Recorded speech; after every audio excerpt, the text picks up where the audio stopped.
Hello. Whew. How's everyone feeling? I had the privilege in September to go down and see Wayne Dyer in Melbourne.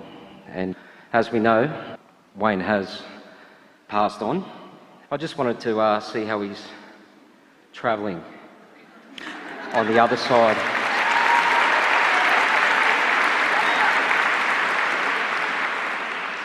He doesn't want to hurt any of your feelings. But his message to you is never better.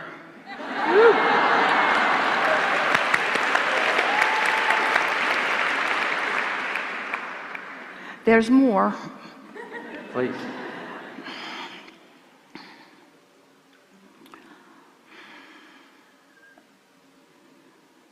I wrote a book. Best title ever. Esther's a little awkward in this translation. You'll see it when you believe it.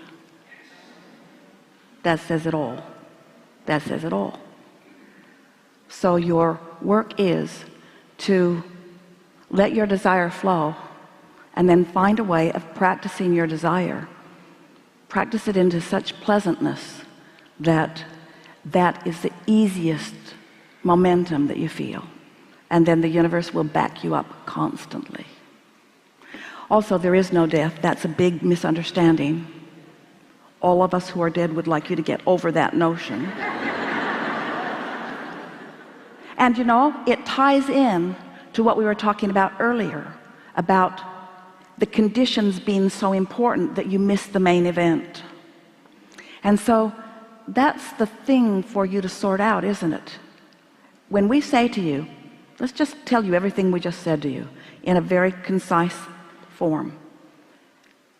It's right that you want things to manifest, because manifested things are the leading edge, and that's what you are here about. And that's what we are here about, helping you be about. And do not misunderstand. Do not think that the things that you are manifesting are only for you. They are the full manifestation of that which we desire also.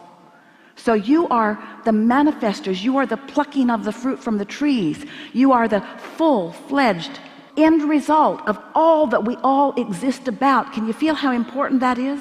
So never feel uncomfortable about the materialism, the manifestation of things, because this is the leading edge, and that's what we are all about.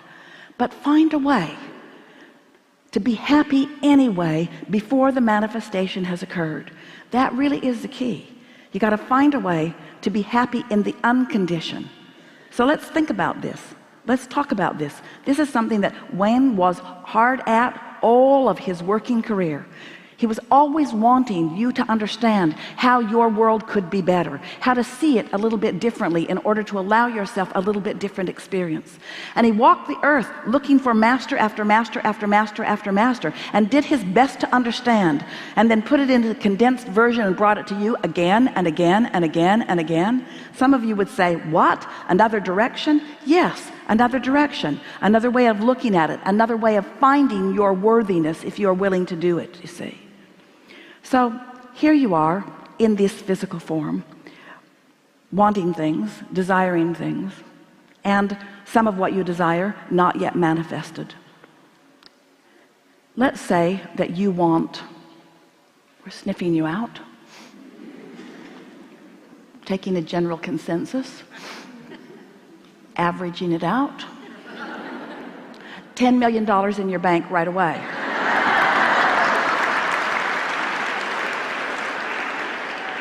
Some of you are bringing the average way down with your very small thinking.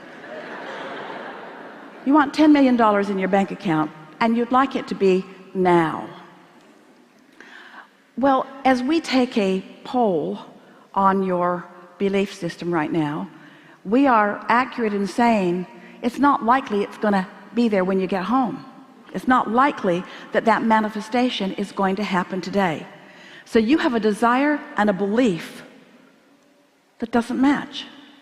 You see what we're talking about? The condition and your desire are nowhere in the same vibrational vicinity, and there's very little that you could do today to change that. That condition is sort of where it's at. You following us? But you have the ability to find the unconditioned of that now. You can find the essence of that money within just a few moments of conversation with yourself. You can conjure a feeling of prosperity. You can feel abundant in the resources that surround you. You could feel abundant in time, or abundant in friends, or abundant in pleasure. You could take a long hot shower and feel appreciation for the abundance of that water. You see what we're getting at? You can accomplish the uncondition of that small fortune. You could do it now. You could do it today. You could practice it every day until that's the vibrational frequency that you have about that.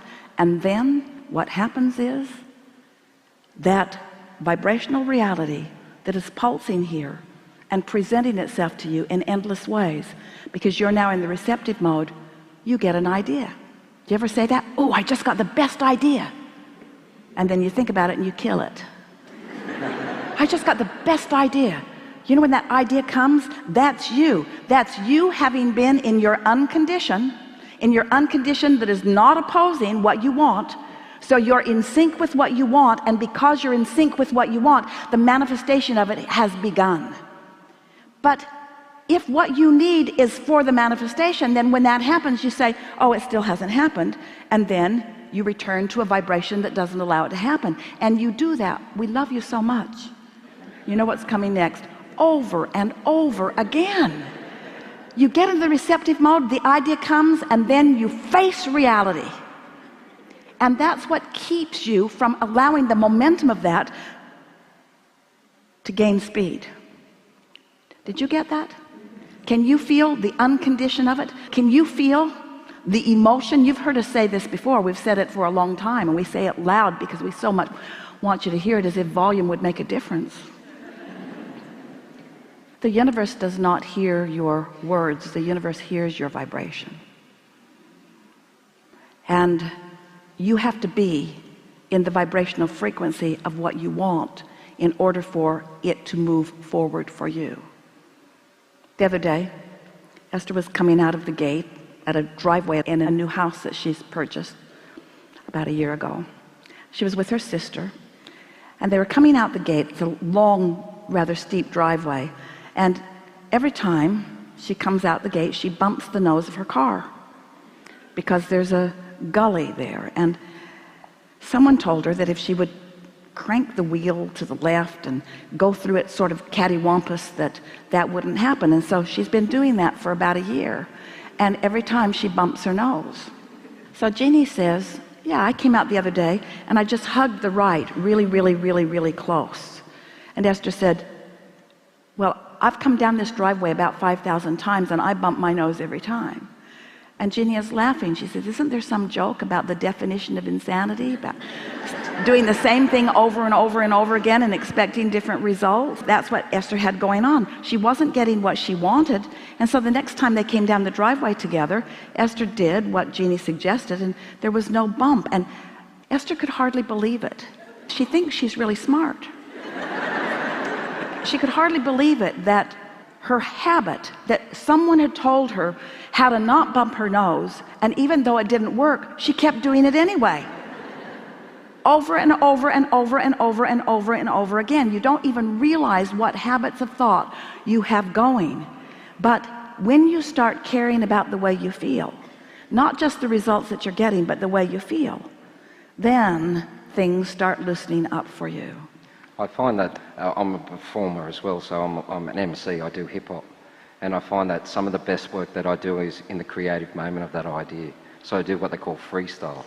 So I actually capture a feeling within myself to then use words, but those kind of like really charged words, nice words that actually reflect the situation. So it's such a nice thing when you get that idea, if you can act on it, because when that idea comes, You're in the receptive mode, and the inspiration to act is now.